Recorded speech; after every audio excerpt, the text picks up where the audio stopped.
Toutes ces décisions, toutes ces mauvaises décisions même sont prises tout simplement parce qu'on a une vision de temps limitée au bout de notre nez. Comment donc hacker notre cerveau pour faire des choses importantes afin d'améliorer notre avenir? Dans cette vidéo, je t'explique pourquoi penser à court terme est un poison dans nos vies, est nuisible à notre développement personnel, détruit peu à peu notre vie et nous empêche de mettre en place des actions nécessaires, des plans d'action nécessaires pour notre épanouissement.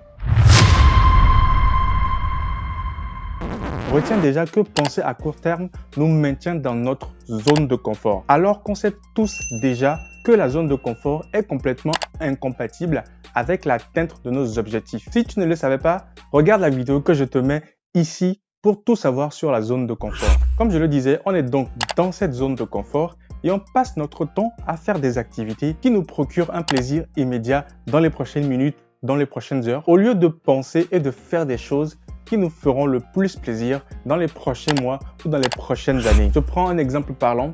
On va plutôt jouer aux jeux vidéo plutôt qu'aller à la salle de sport, car jouer aux jeux vidéo nous procure un plaisir immédiat, instantané, au moment même où on est en train de jouer et qu'on gagne des parties. Alors que aller à la salle pose plus de contraintes. Il faut déjà avoir la motivation, se préparer pour y aller, faire des exercices qui peuvent être douloureux pour le corps, et ce, sur des semaines, des mois, voire des années. Un autre exemple, faire des soirées plutôt que de travailler sur ton projet ou passer du temps à glander sur les réseaux sociaux, sur TikTok, plutôt que de lire quelques pages d'un livre. Toutes ces décisions, toutes ces mauvaises décisions même, sont prises tout simplement parce qu'on a une vision de temps limitée au bout de notre nez. Comment donc hacker notre cerveau pour faire des choses importantes afin d'améliorer notre avenir? Il faut avant tout comprendre deux notions importantes qui sont la gratification à long terme et la gratification à court terme. La gratification à long terme veut que tu ne jouisses d'un résultat que après une longue période durant laquelle tu as travaillé de façon acharnée, tu as travaillé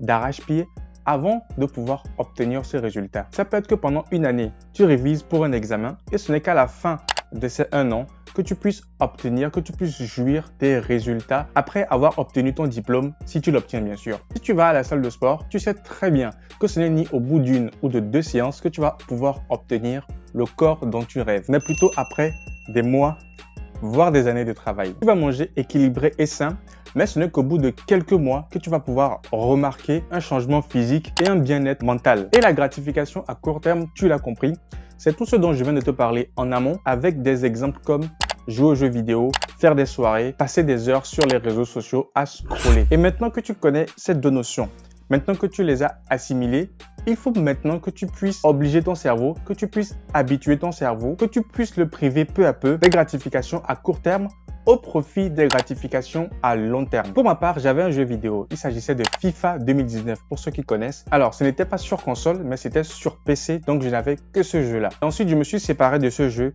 il y a environ un an et demi. Mais après, je n'avais que ce jeu et je n'y jouais pas régulièrement. Donc, j'avoue qu'il était beaucoup plus facile pour moi de totalement m'en défaire. Aujourd'hui, je ne joue plus aux jeux vidéo, sauf occasionnellement lorsque je vais chez des amis. Ensuite, ce que j'ai réussi à faire, c'est de passer très peu de temps sur les réseaux sociaux.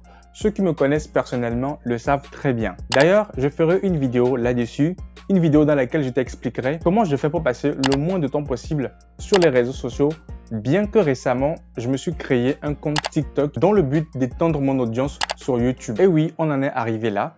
On en est arrivé au point où il faut mettre en place des stratégies, des méthodes pour pouvoir s'extirper peu à peu des réseaux sociaux. Et dire qu'il y a environ 10 ans, peut-être même moins, les réseaux sociaux n'existaient pas.